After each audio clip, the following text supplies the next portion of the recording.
merry-go-round. The action never stops here. Constant games. Yeah, in every single game, there's so much like unexpected things happening. Such crazy games. Like anyone can win in these games. We got SoulKey on the top right. We got Flash in the bottom mid. And I believe this is a best of 3, isn't it? It is. So a best if of 3. SoulKey wins this next game, he will qualify and eliminate Flash. This is match point for qualifying. Wow, such an important game here on quite a difficult map for Zerg. Merry-go-round. Wonder if Flash is going to try anything different. He's going to play the same kind of style. I wouldn't be surprised if he does, but I'd like to see a proxy 2-axe from him. I don't think we're going to. No. I think maybe if he was up 1 game, he might consider it. Yeah. But I don't know. You don't want to have that kind of regret in your mind, in your heart, if you go for that proxy 2-axe and it fails in your qualifying game. And like, that's just, What if I didn't? What if I didn't do that? That's pretty much the same mindset I have when I played in tournaments. Like, if I cheese now and I lose, I'm out. Do I want to do that? Will my heart be filled with regret for the next 5 days? Like, I feel like if Flash were to do the same style on this map that he did against Effort on merry-go-round, he might be in a really good position because it seemed a lot more safe and a lot more standard. Like, it wasn't as vulnerable to timings as the opening that he did on Sejong Station was. Yeah. So I think if he does that opening, he'll get into the mid-game in a really good position, but I don't know. Look at this. We're seeing the same opening from SoulKey we saw from Effort. Yeah. He's going for that very fast pool. Maybe we'll see 6 Lings come out of the map and try and cancel that CC again, which actually put Effort in an amazing position. Yeah, that was a really good position for Effort.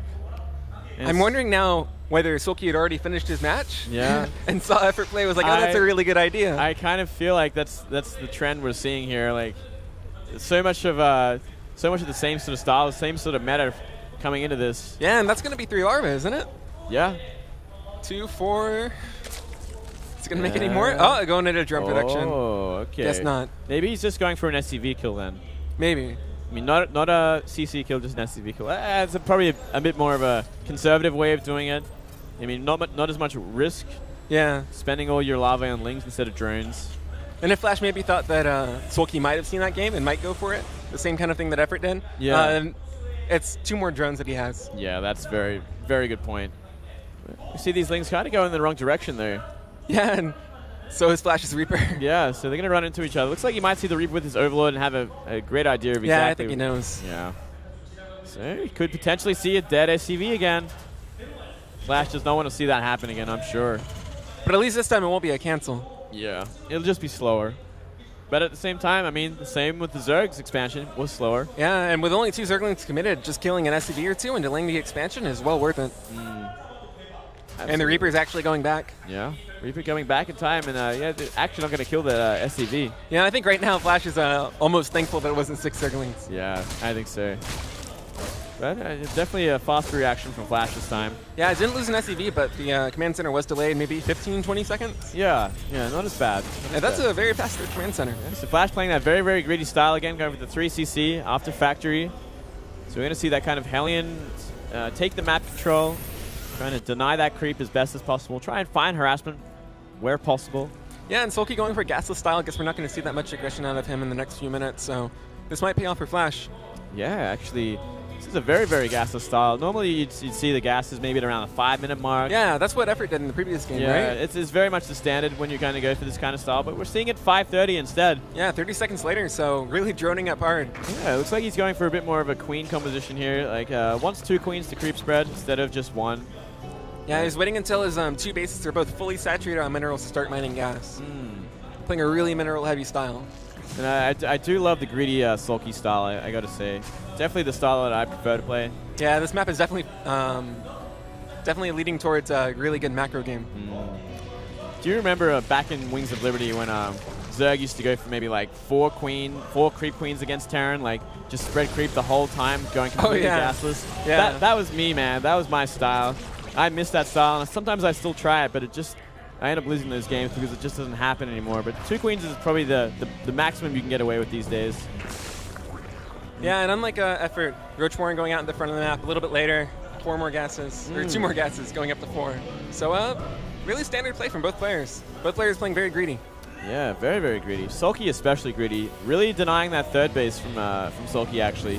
So I definitely think it's going to be some sort of Roach timing.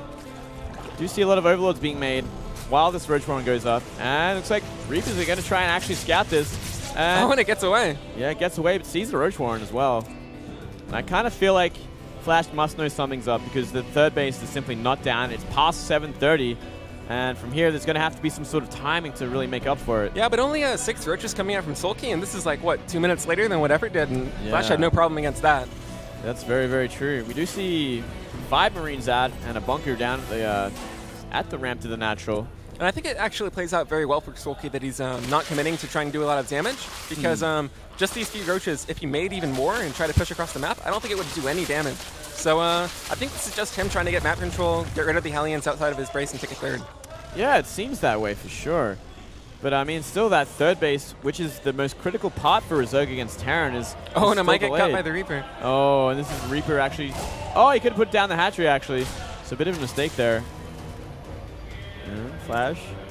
Even delaying it even further is great work here. That's a 8-minute 40 third base. Yeah, and it's almost 9 minutes, and the creep teamers are still only at the natural, which on this map is a pretty big deal going into the mid game. Yeah, I actually do not like where SoulKey's position is at the moment at all, considering conventional sort of ZVT.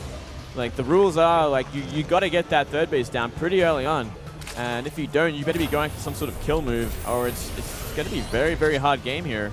And I think he's expecting to get a lot of damage done with this first big swing of mutas, because the Spire's finishing now. That was a pretty quick Spire off 2 bases. Yeah, it was. And I don't think Flash knows. He scans the natural, sees a macro hatch, but 7 mutas are going to be in production in just a minute.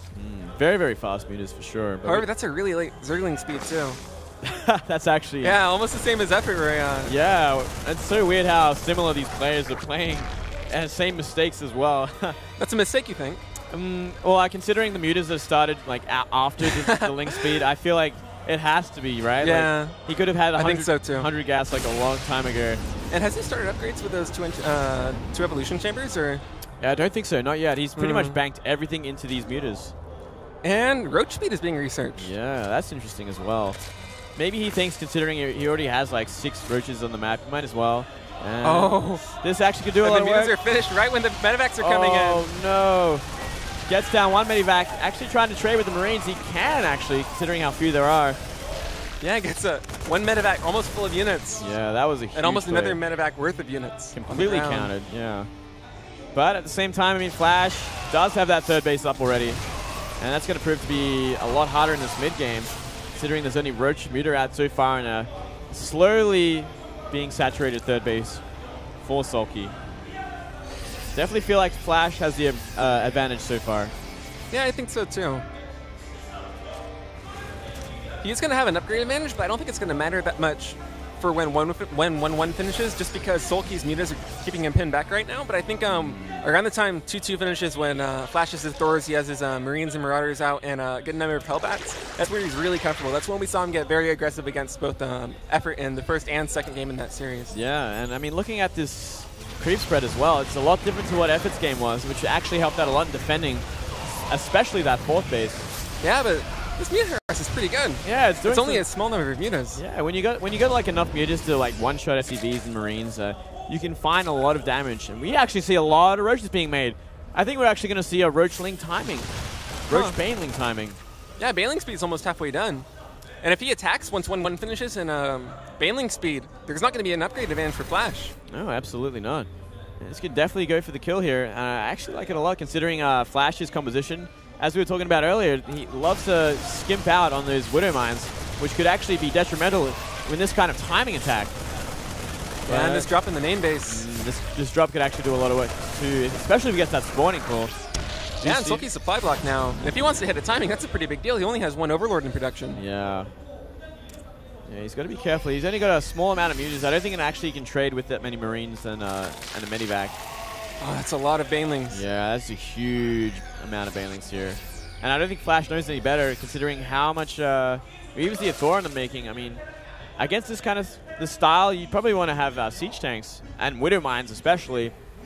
Good. And here comes SoulKey moving across the map. Yeah. Flash immediately backing off. He sees exactly. He's like, whoa, that's a lot of Roaches. I got to get in position here. Putting down some bunkers, splitting his army up a lot. That's a really good spread. It's going to be a very, very hard position to fight in with this many Roaches, considering and Banelings, considering the army composition here. But a great concave here for Flash. Banelings are coming in, doing a lot of damage. But it isn't enough. I'm not entirely sure. The Thor is finally at the back as well. And it looks like the left side of the concave has been wiped out, and the right side is slowly dwindling as well. Bunker has been manned, but so many roaches are left over, and he's running straight into the production. Yeah, Flash has to retreat into his natural, and with production coming one at a time, there's some Widow Mines, but I don't think it's going to be enough. He saves the Thor, but the roaches are doing so much damage. Oh, but those Widow Mine hits did so much damage to the roaches. Oh, and those Banelings morphing in the natural. Oh, wow. Flash actually turns this around in the last second with 2 Widow Mine hits. And he's only 13 workers behind. I thought that was going to do a lot more damage. Yeah. It was looking so good for SoulKey. It was looking so good, but Widow Mines, man. Widow Mines do so much work against this kind of composition. And I think this is exactly why SoulKey went for it. He did catch Flash off guard, but it was simply not enough damage. Yeah, and SoulKey's getting ready for another attack, but Flash is 2-2, SoulKey is 1-1. That previous fight, Flash held with no upgrade advantage, and now he's going to have 1-1 or 2-2 against the 1-1 of SoulKey. Yep. And like he's got a SoulKey is researching 2-2, but it seems like he's going all in with his attack. I feel like that should just be units. Yeah, it actually should be at this point. He's definitely going all in. He's got to make it work. 2 Widow Mines with this army as well, not to mention a Thor at the front. And it's almost pure Baneling. What are you going to do against a Thor with pure Baneling? This is going to be a walkover, I think. It's going to be so hard for these Banelings to find some good connections, but he is finding some. Getting rid of the tank. No, GG from SoulKey. Flash holds. Really good connections by SoulKey, but Flash, just his positioning is so good in every single one of these fights. And the Widow Mines, like, at the natural, just destroyed the Roach army. Yeah, absolutely. Those 2 Widow Mine hits like saved so many SCVs. And it's actually, yeah, 1-1. Going into that third game, Flash holding on. I think that game brought along a lot of momentum, too. I mean, that was a pretty resounding victory for Flash. Like, SoulKey knew the composition that he was going to go for. He knows he likes the Hellbat style. He doesn't like Widow Mines that much and goes into Thor's pretty quickly. Yeah. He cut Mutalisk at 6. He hit when Flash didn't have an upgrade advantage with Roachling, Baneling, and I feel like Flash was caught off guard. The bunkers weren't finished, but his positioning was still so good, and his micro, his control was just amazing. Yeah, well,